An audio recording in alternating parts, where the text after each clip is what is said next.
আসসালামু আলাইকুম। বরাবরের মতো আপনাদের সামনে আবার হাজির হয়েছি চকলেট কেকের রেসিপি নিয়ে। আর এই কেকটা খুবই নরম হয়েছে। আর এই কেকটা আমার বানাতে কি লাগছে চলুন দেখে নেওয়া যাক। আমি এখানে একটা পাত্র নিয়েছি। পাত্রে 2 চামচ ময়দা নিয়ে নিচ্ছি আর 2 চামচ কোকো পাউডার নিয়ে নিচ্ছি। এখন নিয়ে নিচ্ছি খুব সামান্য বেকিং পাউডার এবং বেকিং সোডা দিয়ে সবগুলো উপকরণ একসাথে মিশিয়ে নিচ্ছি।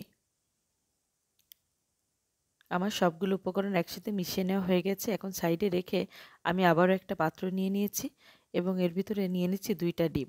আজকের কেকটা আমি 2টা ডিম দিয়েই তৈরি করব। ডিমটা ভেঙে নিয়েছি। এখন এর মধ্যে দিয়ে দিচ্ছি স্বাদ অনুযায়ী লবণ।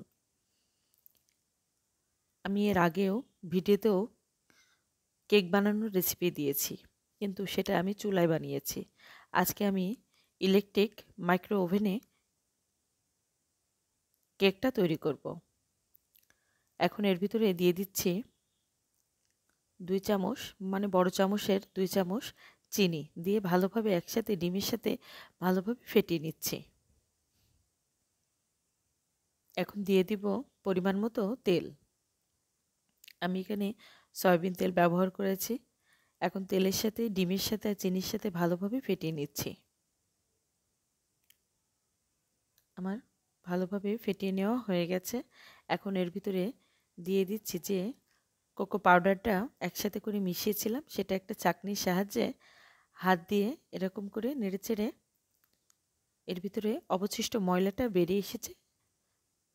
এখন দিয়ে দিচ্ছি 2 চামচ গুঁড়া দুধ দিয়ে একসাথে মিশিয়ে নিচ্ছি।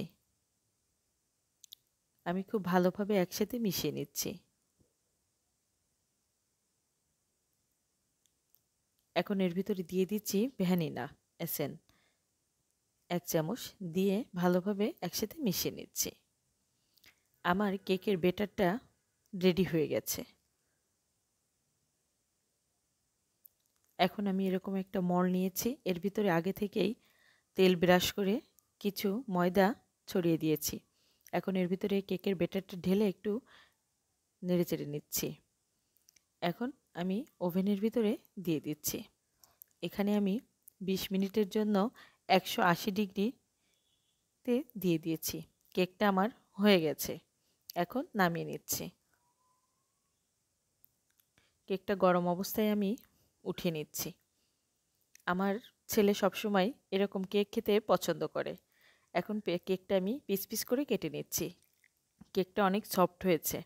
আমার ভিডিওটা ভালো লাগলে শেয়ার করে দিবেন এবং লাইক কমেন্ট করে পাশে থাকবেন।